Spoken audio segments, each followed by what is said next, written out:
Medicina y Salud en este formato modo pandemia.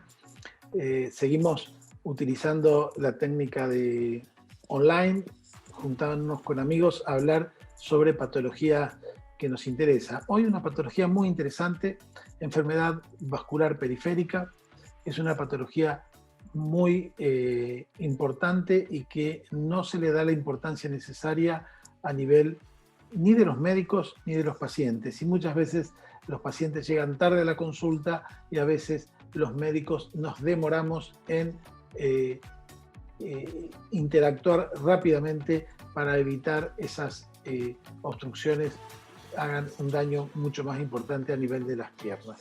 Hoy vamos a estar con la presencia del doctor Hugo West y el doctor Juan Mieres, que luego en una placa los presentaré. Así que el programa de Medicina y Salud de hoy está referido a enfermedad obstructiva de las arterias de las piernas.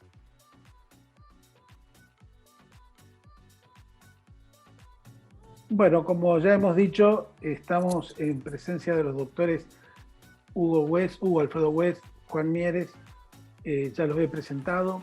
Vamos a tocar un tema que es bastante interesante y que es muy invalidante en personas no tan grandes, que es la enfermedad obstructiva de las piernas, que es una patología asociada netamente a la aterosclerosis, a la diabetes, al tabaquismo, a la hipertensión y a la no realización de actividad física. No sé, Hugo, si estás de acuerdo con esas hipótesis que he puesto. Sí, sobre todo la enfermedad infrapatelar redunda en frecuencia en la gente diabética. Y es muy interesante este tema porque muchas veces, de no existir el tratamiento endovascular, en estos pacientes directamente se los mandaba a amputar. Así que es muy importante. Hay tanta prevalencia de la patología de la diabetes que realmente creo que estos procedimientos que vamos a comentar hoy son extremadamente importantes. Juan, desde tu visión de clínica cardiológica y de clínica y de intervencionismo cardiovascular. Mira, yo creo que hay dos factores de riesgo, coincido con West, la diabetes y el otro factor trascendental para la enfermedad vascular periférica es el tabaquismo.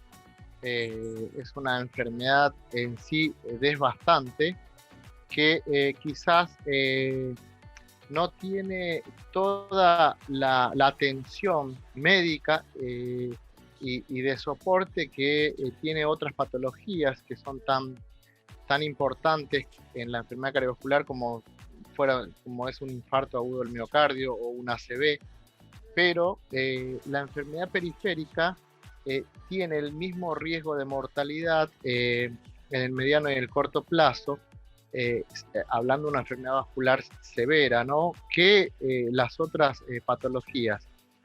Así que es un poco la cenicienta para mi gusto en la enfermedad vascular global, digamos. Es tediosa, a veces es difícil de tratar, es complejo, es un campo donde tanto los cirujanos como los cardiólogos intervencionistas tenemos que estar comprometidos y trabajar mancomunados, porque quizás un solo equipo no puede resolver el amplio espectro que forma esta enfermedad, que completa todo el árbol de la aorta y se extiende hasta el territorio infrapatelar, como también comentó West. Yo voy a tratar de ahora compartir en pantalla unas diapositivas, un poco haciendo un resumen o una entrada a lo que es esta patología, y que por supuesto podemos ir charlándola uno a uno si es necesario. Como dijimos, la enfermedad arterial periférica es la obstrucción de las arterias de las piernas. Vamos a hacer una descripción, un diagnóstico y un tratamiento endovascular, que es a lo que nos vamos a referir en el día de hoy. Contamos, como ya dijimos, la visita en Medicina y Salud del doctor Alfredo West, cirujano vascular, jefe del servicio de Hospital Castex y Clínica Privada Provincial de Merlo, y el doctor Juan Mieres, staff en intervencionismo endovascular del Centro CESI, Sanatorio Otamendi, Sanatorio de las Lomas de San Isidro e Instituto Médico Adrogué. Con ambos trabajamos juntos ya hace más, con Alfredo West más de 20 años y con Juan más de 10 años, con lo cual nos permite a nosotros tener una probabilidad de charlar y describir perfectamente esta patología, porque no hay ningún conflicto de interés entre nosotros. La epidemiología dice que está basado por la evidencia epidemiológica de la población en riesgo para enfermedad arterial periférica de miembros inferiores en menores de 50 años con diabetes y un factor de riesgo: tabaquismo, dislipemia, hipertensión o hipercolesterolemia. O sea, ser menor de 50 años y tener algún factor de estos podría ser activador de enfermedad obstructiva periférica. También en la epidemiología, la edad entre 50 y 69 años, sobre todo, como hemos dicho al principio, fumadores y diabéticos, edad mayor de 70 años, a veces sin factores de riesgo podemos ver. Los pacientes claudicantes o con dolor isquémico de reposo son los de más riesgo. Hay trastornos en el pulso, el examen de los miembros inferiores, y puede haber arteriopatía asociada coronaria, carotidia o de otra parte del organismo.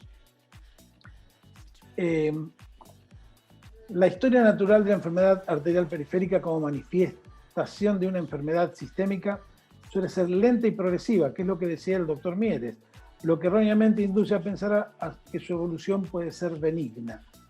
Esto requiere mucha atención de los médicos tratantes y sobre todo mucha paciencia en el diagnóstico y en el tratamiento, y también paciencia en los pacientes. A pesar de la relativa frecuencia de la enfermedad, la mayoría de los pacientes se encuentran asintomáticos, por lo que epidemiológicamente se les ha prestado muy poca atención. La frecuencia de esta enfermedad es más alta en pacientes diabéticos, tabaquistas, hipertensos, insuficientes renales crónicos, edad avanzada, con manifestaciones en otros árbol coronarios o cerebrales. Es importante el rol de los cardiólogos y los clínicos para la detección de la enfermedad periférica de miembros inferiores, generalmente subdiagnosticada. El tratamiento agresivo para diabetes, la aterosclerosis y, por supuesto, los fumadores dejar de fumar es mandatorio para mejorar la calidad de vida. Y como bien decía el doctor West, la diabetes se presenta casi en más de un tercio de los casos en la mayoría de los trabajos. Fíjense que siempre casi 40% de los pacientes tienen enfermedad vascular periférica, son diabéticos. El 12% de la población adulta mostró enfermedad de grandes vasos en test no invasivos a los 66 años. El 5.2% enfermedad de pequeños vasos. El 20%, eso es generalmente asociado, como dijo el doctor West y el doctor Mieres, a enfermedad diabética. El 20% tenían anomalías en los pulsos femorales o tibiales posteriores, o sea, simplemente tomando el pulso de los pacientes se puede saber si tienen o no enfermedad sin hacer ninguna otra manifestación de estudios diagnósticos complementarios. Aumenta significativamente con la edad y los trastornos del colesterol, y la claudicación intermitente es un poco mayor en el hombre que en la mujer, pero con el advenimiento del tabaquismo y los riesgos en la mujer esto ha avanzado. En un estudio del Vascular Surgery de principio de siglo, digamos, del 2001, se estudiaron cerca de 3.000 pacientes con un seguimiento de 47 años, y fíjense lo que decía el doctor Mieres, la alta mortalidad que tiene esto: 12% de mortalidad por año, 66% de causa cardíaca. Los predictores independientes de mortalidad son la edad. Omar, una cosita. Hay que pensar que la mortalidad del infarto agudo del miocardio es aproximadamente cerca del 10% al año. Y fíjense como en esta serie, que es un poquito vieja de todos modos, la mortalidad es del 12%. Y es una enfermedad totalmente infravalorada muchas veces, y que muchas veces el cardiólogo clínico y nosotros llegamos tarde. Por eso la terrible cantidad de porcentaje de mortalidad de esta patología. Y fíjense ustedes que la amputación mayor o menor es alrededor del 10% a 10 años y la tasa de revascularización es de 18% a 10 años. O sea que este tipo de pacientes realmente requiere un tipo de tratamiento. La mayoría de las lesiones se encuentran entre las arterias ilíacas, que son las que se dividen en la aorta para ir a cada una de las piernas, y las arterias femorales superficiales. Y por debajo de la rodilla, como dijo el doctor West, son más predominantemente en pacientes diabéticos. El 90% de la enfermedad arterial periférica es de miembros inferiores y el otro 10% corresponden a carótidas, renales, etc. O sea, es muy interesante esto. Y fíjense la gran cantidad de pacientes con síntomas atípicos o asintomáticos. Por lo tanto, nosotros tenemos que trabajar sobre esta población y los claudicantes o los que tienen isquemia crítica son los que le llegan al doctor Alfredo West. ¿Qué opinas, Alfredo?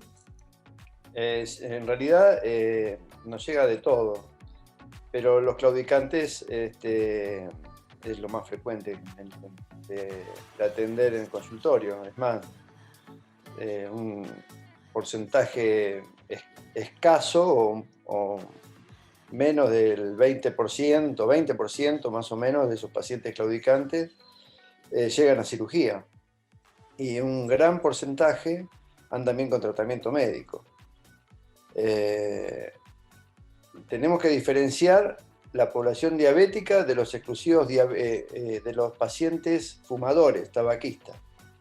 Los diabéticos generalmente es un paciente multidisciplinario y podemos confundir la claudicación con polineuropatía, y además también tenemos que diferenciar lo que es la isquemia de los pacientes con pie diabético complicado. Muchos pacientes con pie diabético complicado tienen pulsos pedio y tibial posterior. O sea, pero evidentemente los claudicantes generalmente son los fumadores con patologías proximales al territorio aórtico femoral, con oclusión efémoro-poplítea. Los diabéticos generalmente no son claudicantes, porque estoy hablando de diabéticos puros, que muchas veces se combinan tabaquistas y diabéticos. Entonces ahí son pacientes que tienen patología proximal y distal. Es como un diabético que fuma, yo siempre les digo, como si le tirarías nafta a un incendio. Realmente el diabético fumador tiene una patología mixta, proximal y distal, pero el diabético puro, exclusivamente con patología distal, los síntomas más frecuentes son las lesiones distales, de los pies, de los dedos y el pie con infección. Y el tratamiento varía totalmente que la revascularización aórtica, ilíaca o femoral superficial. Juan, cuando en tu consultorio ves un paciente que consulta por claudicación, ¿cuál es tu primer conducta en cuanto a terapéutica médica? ¿Qué medicación utilizás generalmente? ¿Y cuáles son los procesos diagnósticos que le vas a indicar? Esto es muy interesante porque muchas veces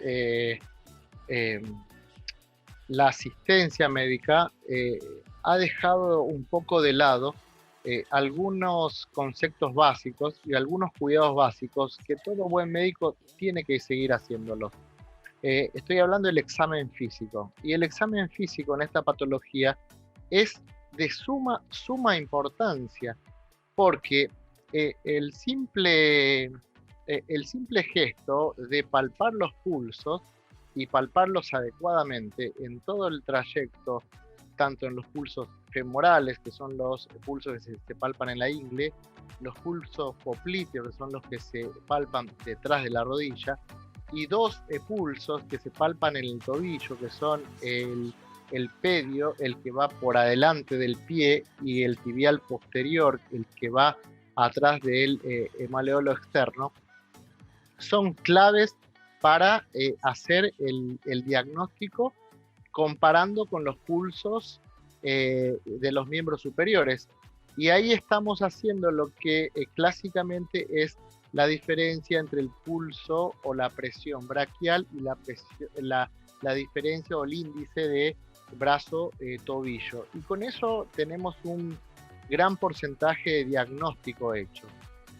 Obviamente que a veces esto no es simple y hay pacientes que son más difíciles.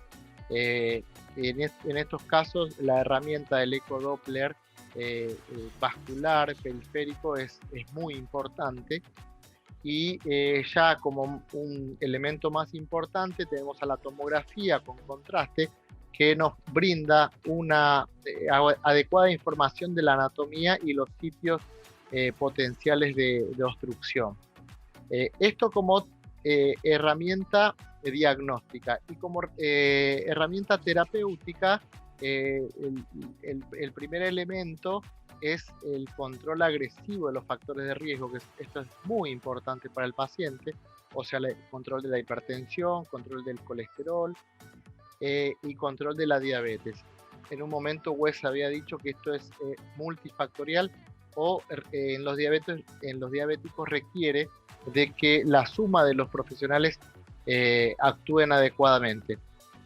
Y en la práctica clínica ya optamos después con medicamentos que son vasodilatadores periféricos, del que más se utiliza el cilostazol, que es en comprimidos y se administra 2 veces al día, y la aspirina, obviamente, en todos estos pacientes es de suma importancia. Después se han sumado antiagregantes plaquetarios como el clopidogrel, y últimamente anticoagulantes a bajas dosis como el Xarelto en 2.5 días, homologando estudios de COMPAS que se llaman para pacientes que tienen isquemia o más de 2 territorios vasculares comprometidos.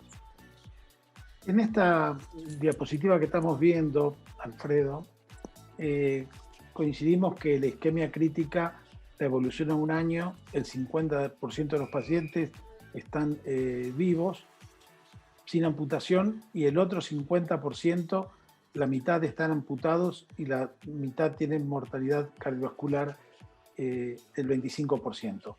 Pero cuando no tiene síntomas, o síntomas atípicos, o claudicación intermitente, la evolución a 5 años no es que sea muy buena, porque claudicación estable, el 70-80%, y con aumento de la claudicación hay un 10 a un 20% de los pacientes, y hay 1 a 2% de los pacientes que pasan isquemia crítica en 5 años. Sí. Y en pacientes asintomáticos, accidentes cardiovasculares no fatales, 20%, y una mortalidad de 15 al 30% en una evolución a 5 años. Lo que te quiero preguntar es, ¿en qué momento los críticos ya sabemos, y seguramente harás un comentario, pero en qué momento de la claudicación vos, como cirujano vascular, recomendás comenzar con estudios invasivos? Bueno, todo depende de la edad del paciente, del estado general del paciente, de la actividad que desarrolla. Y, por ejemplo, viene un muchacho que juega al fútbol, tiene 50 años, y uno con una claudicación de 300, 400 metros tiene que estudiarlo. Viene una persona mayor de 70 años, tiene una claudicación de 300 metros, 200 metros, y lo mandás al tratamiento médico. ¿Coincidís con el tratamiento médico que dice Juan, o le agregás algo? No, nosotros hacemos cilostazol y aspirina, 200 miligramos de cilostazol, 100 de aspirina. Clopidogrel lo usamos solamente para los posoperatorios, y bajo vigilancia, porque mucha gente no lo tolera por plaquetopenia, o sea, lo controlamos. Pero los posoperatorios estamos dando bastante clopidogrel. Pero si los tazol damos a todos y aspirina. Así que más o menos la heparina no la usamos. En realidad también depende mucho del nivel socioeconómico que uno pueda llegar a esa obra social que tenga. Si nosotros, por ejemplo, en el hospital de San Martín, el nivel socioeconómico es bastante bajo, así que las heparinas modernas son casi imposibles de usarlas. Los nuevos anticoagulantes. Los nuevos anticoagulantes. Que nombró Juan. Exactamente, los nuevos anticoagulantes. Y vos, Juan, en cuanto recibís este tipo de paciente y le hacés el tratamiento que vos dijiste, un poco más agresivo quizás que el que utiliza el doctor West, los resultados que tenés, ¿te difieren un poco la indicación de nuevos diagnósticos un poco más invasivos, o ya lo encaminás hacia los estudios más invasivos tipo angiotomografía contrastada o cateterismo y demás? Yo tengo un algoritmo muy práctico. Si el paciente no tiene pulso, que muchas veces viene a la consulta, pero eso no quiere decir que sea una urgencia extrema, sino muchos de estos pacientes hacen lo que se llama circulación colateral, pero se presentan con pulso. En esos pacientes presto mucha atención y soy muy agresivo, tanto en el control de riesgo como en el enfoque del diagnóstico y el tratamiento. Ahora, si el paciente tiene una claudicación intermitente de muchos años o de meses y tiene un andar de 300, 400 o más metros, soy un poco más expectante y realizo un esquema médico y un estudio de diagnóstico progresivo, como para enfocar. Y otra cosa que me llama la atención y que justo el otro día lo charlábamos, si el paciente es portador de otra enfermedad cardiovascular, por ejemplo, ha tenido un infarto previo, ha tenido un accidente cerebrovascular previo, tiene familiares de primer grado, como los padres, hermanos, con una enfermedad vascular a edad joven, también soy muy agresivo en ir a buscar e ir a tratarlos. O sea que esto es muy variable de acuerdo a la presentación de la clínica del paciente y todo lo que uno dice, el background, todos los antecedentes que son muy importantes a la hora de decidir tanto el diagnóstico como el tratamiento en forma más agresiva o más conservadora. Las clasificaciones generalmente sirven para orientarnos y sobre todo para orientar los diagnósticos y las terapéuticas. Las más conocidas son la de Fontaine y la de Rutherford, que son más o menos, se sintetizan en los síntomas que tienen, y los pacientes generalmente lo dividen en sintomáticos y asintomáticos, y yo diría en este corte, digamos, en claudicación intermitente grado 2 de Fontaine y la grado 1-2 moderada claudicación de Rutherford, podría ser de ahí en adelante presentar poco más interés en estudios invasivos. ¿Te parece, Alfredo? Sí, yo creo que la de Rutherford es más completa o más detallista, y sería uno enfocándose en esa clasificación.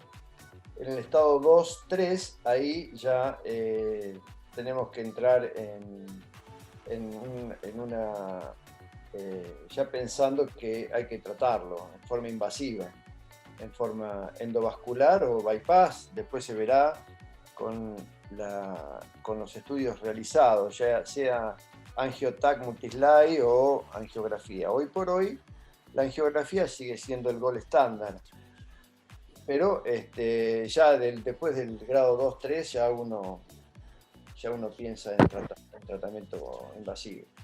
Bueno, estamos un poco tratando de difundir lo que es el tratamiento invasivo, y estas son las vías de acceso. Si querés hacer algún comentario, Juan, de las que más estamos utilizando. Sí, cada uno creo que tiene algún método preferido, pero creo que de acuerdo al sitio de localización uno tiene que tener el approach. Si la lesión es ilíaca, creo que el approach retrógrado, perdón, para arriba es mucho más fácil. Si uno tiene una lesión de la femoral común, quizás el crossover es mandatorio porque uno no se queda sin acceso. Y si tiene una femoral superficial distal, puede optar por el crossover o por el anterógrado. También está muy difundido, y creo que es de suma utilidad, el radial, pero creo que todavía pecamos de tener los catéteres largos que yo estoy reclamando incluso a las industrias, que tendríamos que tener guías de 1,5 metros para poder realizar estos procedimientos por brazo, y sería mucho más factible inclusive tratar gran parte del árbol por vía radial o antebraquial. Me parece que es una cosa bastante lógica, y obviamente cada grupo utiliza una técnica más adecuada. Creo que en los últimos casos, Alfredo, lo hicimos vía retrógrada, vía anterógrada, o sea, con punción hacia abajo, y Juan, con vos, los últimos dos los hicimos por crossover. ¿Qué te parece, Hugo? ¿Cuál de todas te gusta más? En realidad me gustan las dos. Uno, cada vez que vamos a hacer un procedimiento, siempre lo planteamos, pero el tema de decidir o no una punción retrógrada anterógrada o por crossover, es cuando lo hacemos por vía anterógrada, siempre tenemos que hacer compresión en el miembro inferior a tratar, o sea, le dejamos un stent y ahí tenemos que comprimir para que después no haga hemorragia o un pseudoaneurisma. Por ese motivo nos gusta más el crossover. Por otro lado, el acceso anterógrado es mucho más sencillo, aunque tiene la complicación de irnos a la femoral profunda, que es algo que es solucionable. Después, o sea, me gustan los dos accesos. A mí particularmente como cirujano le tengo un poquito más de respeto cuando son esas aortas que tienen una división muy cerrada, entonces el crossover se nos hace un poquito más difícil, pero probablemente sea porque somos más torpes en la manipulación de los catéteres que ustedes, que están más habituados a hacerlo. Habitualmente lo hacemos por crossover. Si vemos que la anatomía es buena, que tenemos una bifurcación de la aorta un poco sencilla, que no vamos a dar, la hacemos por crossover.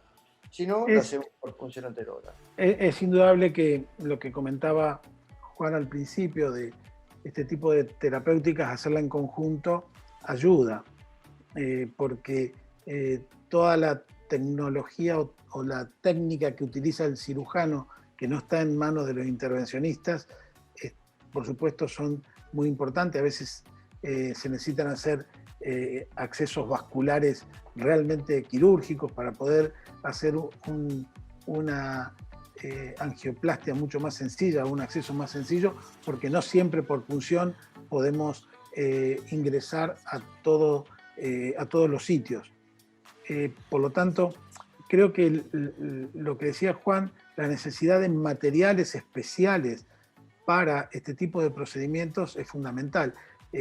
Tanto el diámetro de los stents, que puedan ingresar en catéteres guías, porque lo que estamos haciendo nosotros, Juan, en este momento es utilizando muchos materiales de angioplastia coronaria para tratar miembros inferiores, o sea, tratamos de adaptar esa situación. Sí, es así.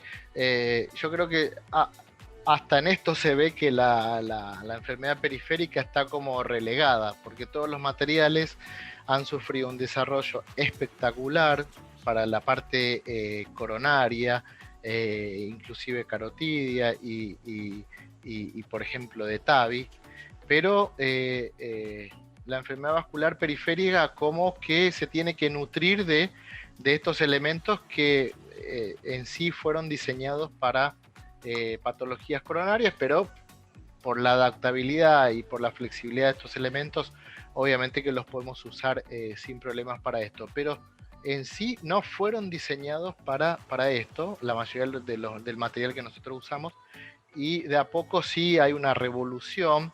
De hecho, en la Argentina tenemos un solo stem que se puede usar por un catéter guía, y la mayoría de los otros stem, que son casi 6 o 7, tienen que ir por una vaina que se llama, o un introductor, que tiene un perfil mucho más grande y que muchas veces es difícil de cruzar la lesión sin una predilatación importante de la lesión que uno va a tratar.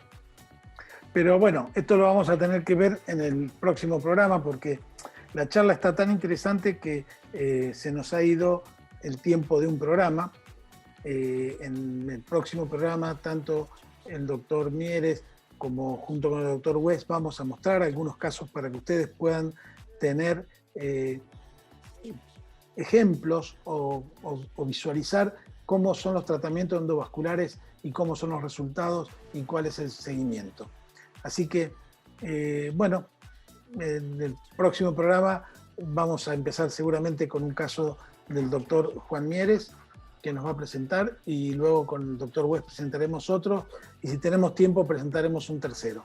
Así que continuamos en Medicina y Salud en el próximo programa para que vean los casos que traen los doctores Alfredo West y Juan Mieres. Gracias, Alfredo, y gracias, Juan, y seguimos en el próximo programa. Perfecto, Omar, muchísimas gracias. Un saludo cordial a Hugo y a vos también, y a la producción, por supuesto, y gracias por la invitación. Bueno, muchas gracias, Omar, gracias por la invitación. Esperemos que podamos resolver estos casos, como siempre, de forma conjunta. Sí. Bueno, seguimos en Medicina y Salud. El programa realmente da para más, da para mucho más. No hemos podido mostrar todavía imágenes de procedimientos realizados, que lo vamos a ver en el próximo programa. Pero bueno, hoy le dimos una pauta general de lo que es la enfermedad obstructiva periférica, cómo son los factores de riesgo, qué es lo que produce, cuándo hay que estudiarlo, cómo hay que atender a los pacientes. En el próximo programa de Medicina y Salud sí vamos a ver casos con el doctor Alfredo West y con el doctor Juan Mieres. Medicina y Salud, como siempre, ustedes pueden consultar en las redes que ustedes están viendo aquí en el blog inferior, y todas las preguntas y todo lo que necesiten saber sobre este tema o algún tema en particular, siempre inherente a enfermedades cardiovasculares, corazón, arteria aorta, arterias periféricas. Nos han hecho preguntas sobre otros temas que tratamos de ayudarlos, pero bueno, nuestra especialidad es la enfermedad cardiovascular en general. Nos vemos en Medicina y Salud en el próximo programa con casos realizados en el Sanatorio Las Lomas de San Isidro con el doctor Juan Mieres, y en la Clínica Privada Provincial de Merlo con el doctor Alfredo West. Nos vemos en Medicina y Salud.